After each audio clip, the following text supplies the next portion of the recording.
We're ready to invite the choice of the opposition today, Binura Gunasekara, to represent Ananda College for the rapid fire round. Hi, I'm Binura Gunasekara from Ananda College. I'll be dealing with the third round today.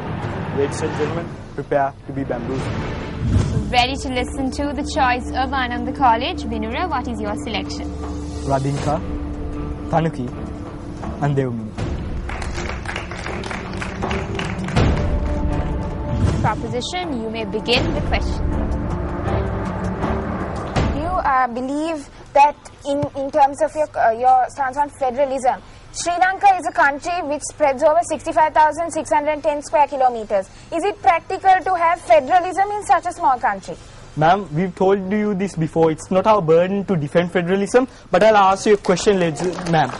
Switzerland is smaller than Sri Lanka, and that's a successful federalist country. So do you believe that after a 30-year-old war that Sri Lankan people want federalism in the country? Ma'am, this debate is not on whether we should establish federalism in Sri Lanka or not. Federalism is one solution we can give, ladies and gentlemen, but this debate is about to decide whether the system of devolution we see in Sri Lanka is successful or not. Yes, ma'am. Sir, could you unambiguously restate why you believe that provincial council system is ineffective?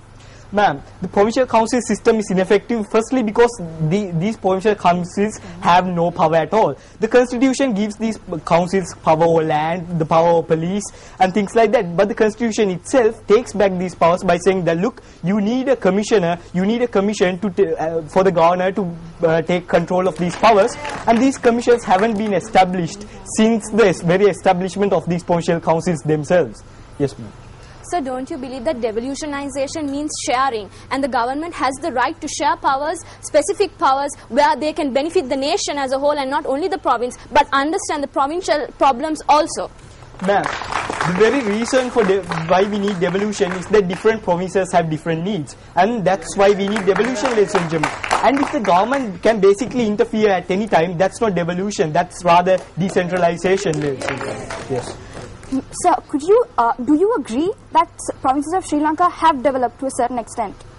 The provinces of Sri Lanka have developed to a certain extent because of the acts of the central government, ladies and gentlemen, and it was not because of anything passed by the provincial councils.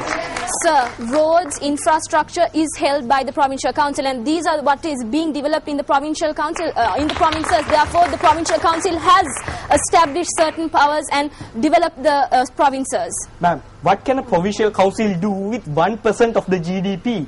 Most of these roads, infrastructure, all of these things we see that are being currently developed are under bills like the Divi Naguma, the Grama Naguma, things like that, ladies and gentlemen. The provincial councils have absolutely no power at all. So let's, as the government, increase the GDP. Let's work to make the provincial council an effective system and not just try to abolish it because of human problems and interventions.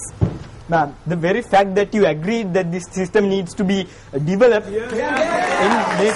shows us that you are not quite confident with your case. Sir, the system is effective, but because of human errors, humans are prone to have negative problems. Therefore, we should not abolish the system just because of human problems. The system is effective. Ma'am, the system is written down in the constitution, and the constitution has lots of problems.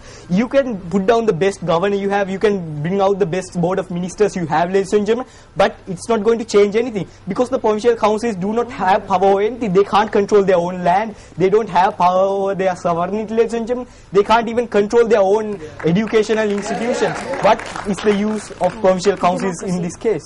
Sir, the country, the central government is sovereign, sir. Why are you keeping on telling us about the fact that central intervention is wrong?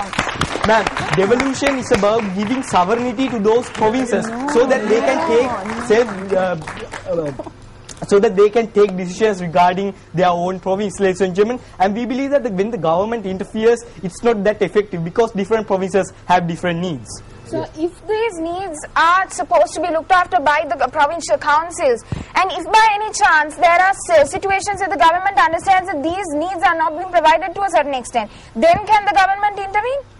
Ma'am, The government already intervenes today. Even as we speak, the central provincial councils have no power over what they do. The government intervenes, the government pass bills, and these bills are what develops these provinces. And these bills aren't that exactly effective, because we believe that by giving by properly devolving power into those provinces, we can make a better system. So how else can the voices of the minority, so this has been brought out to take up the voices of the minority, and if this system has been made as such, how else can these the voices of the minority be heard other than the provincial council, and even with the inclusion of the central government to take in certain powers when there should be democracy within the country?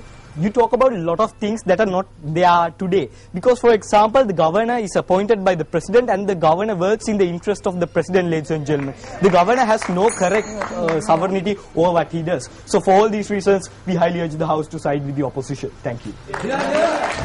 Round 3 proved to be an extremely intense round. We were able to see the weaknesses as well as the strengths of all the debaters. They were put on the spot and thrown questions at. I'm currently in front of the Ananda College team, the cheering squad, and the captain of the Ananda College debating team is a part of the audience today, and we're about to find out why. I was involved in some other school activity during these days, so the other guys took over. So I handed over the responsibility to them, and they were pretty good. I'm actually amazed by their performance. They have done like a lot of research, they've worked a lot, they have done a vast number of debates, and they're pretty good in this round. I'm quite confident to say that they're better than me in this round. And Ritmal, that being said, what do you think about the performance of Holy Family Convent today? What were their strengths? What were their weak points? Well, I believe that initially, like in the first 2 rounds, I didn't think that they gave us a very challenging performance. But in the 3rd round, I believe that they did a very good job, and it was a huge challenge for our guys to debate against them.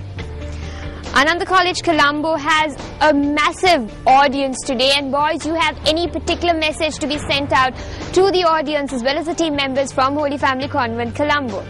Yes, we do. It's try and try, one day you can fly.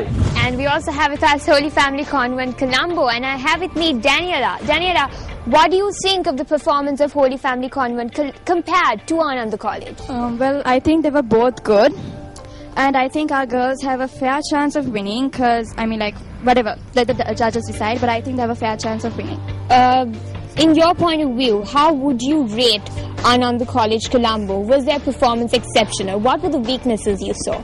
Well, I'm not really a debate expert, but what I can say is as a weakness, they were quite repetitive. That's what I can say from what I noticed. And girls, there were some comments thrown at you from Ananda College Colombo. Any reply you need to give to the boys? Seriously, boys, try, one day you'll fly. Seriously, I mean, we as humans do not act against gravity. You might have learned that in science. And that being said, we're ready to move on to a very short commercial break, but we'll be coming back with the closing statements on the other side. Let's come back. We're ready to move on to the closing statements. This will be the last and final opportunity that both Ananda College as well as Holy Family Convent Colombo will receive to prove to the audience, to prove to you as well as the judges that they deserve to move forward towards the grand finale. Opposition, the floor is now yours. Hey, I'm Oshika from Ananda College. I'll be handling the closing statements today. Mother Ananda deserves this shield more than anyone else, so we are here to take it. The Secretary of Defense in Sri Lanka, even the Indian government talks about 13 plus. Why 13 plus, ladies and gentlemen, if the amendment is so effective? And quite ironically, the side proposition is talking about improving the system, improving provincial councils. Why improve if the existing system is so effective? That is the whole question of the side opposition here today. The debate boiled down into 3 main points. Firstly being the autonomous body versus the central government intervention, ladies and gentlemen. The side proposition is talking about, saying that these provincial councils are not actually under any ministry. Whereas we as a side opposition, we are asking them, then what is the whole role of the Ministry of Local Authorities and even provincial councils, ladies and gentlemen? And even the side proposition is talking about the powers such as the power over agriculture, the power over animal husbandry. But then these powers are given even to the municipal councils, ladies and gentlemen. That is not the power which is being asked from these provincial councils. The funding is done by the government, ladies and gentlemen. These provincial councils have no power over their education, over their health, over their security. They simply have control over nothing, ladies and gentlemen. Is this the kind of devolution we as a responsible government needs? And also moving again to the second issue, the democracy versus executive power of the president. The side proposition, they're talking about democracy. They're saying that these people actually elect the representatives, the ministers. But then in their third speech, they're talking about, they're saying that the sovereignty actually lies with the government. This is quite of a contradiction of the side proposition. Whereas we believe that even if the ministers are elected by the people, they are under the governor, who is manipulated, who is controlled by the president of Sri Lanka. And also these ministers have to work on the discretion of this governor and the president. So for all these reasons, we believe that this is not the solution for the ethnic problem in Sri Lanka. Thank you. Hi, I'm Delmini. I'm 16. I will be ending your debate as the sum-up speaker of the proposition. And our opposition today is really challenging, and we hope to give you all an interesting debate and do our best. Thank you. We want provincial level development, we want grassroots level democracy, and we want cost benefits. And members of the House, we want to give a voice to each and every province.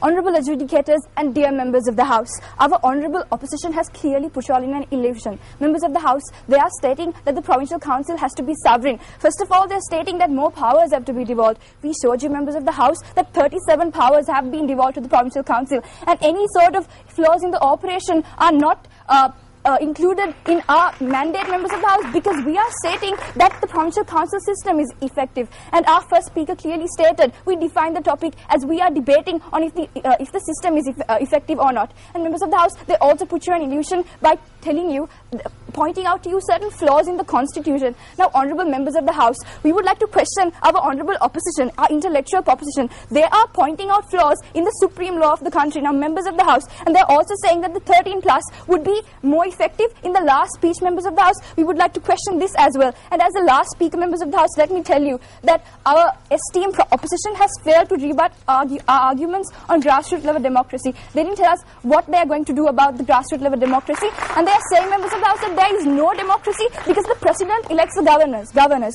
Members of the House, we told you that our country is a sovereign island nation, and the government, central government, has right over the provincial councils, and we are a sovereign nation, and we do not want state borders and territorial integrity in our country because it's such an island nation. We don't want to pass state borders every 5 minutes in a journey. Now, honourable members of the House, all the honourable opposition said was there is central intervention, flaws in the operation of the system, and that the funding is ineffective, and certain other issues of corruption. And we rebutted the arguments, members of the House, by telling you the nation is sovereign and that we do not want territorial integrity, and that it's cost beneficial, members of the House, for a provincial council to take this over than a federal government or anywhere else. So as honourable opposition proposition, we clearly believe that the provincial council system is the most effective method for devolution of power from the centre of Sri Lanka. Thank you very much.